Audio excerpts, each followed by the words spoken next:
In determining how Namor should fly, we wanted to make sure that his flight patterns and motion was different than any of the other characters we've seen flying in the past.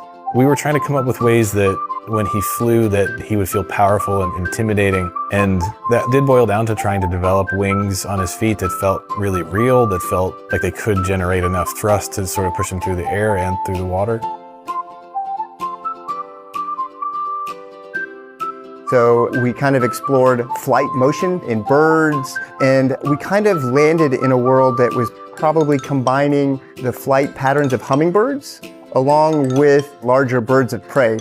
That was kind of step one. Step two then was, how do we make his movement differ, and how can we connect it again back to things that we're somewhat used to? So we looked at how a helicopter moves. We looked at track and field as well, so triple jumps. One of the things that Ryan Coogler brought was parkour. He liked the idea of the winged feet being something that felt like he was stepping through the air and pushing off of them.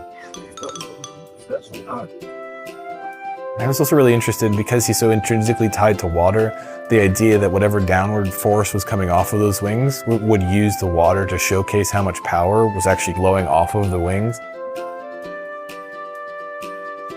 So this was a live action set, and stunts had a wire rig that had two pick points on Ken Roach's stunt double's hips. And then the wires pick him up as he takes 2 steps, as he then takes off. And then at a certain point, we transition from the practical element to a CG character.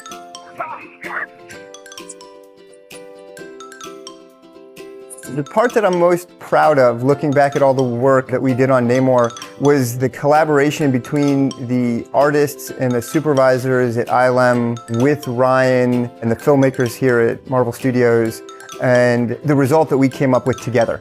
I think it's a super fun idea, and it was so much fun to try and accomplish.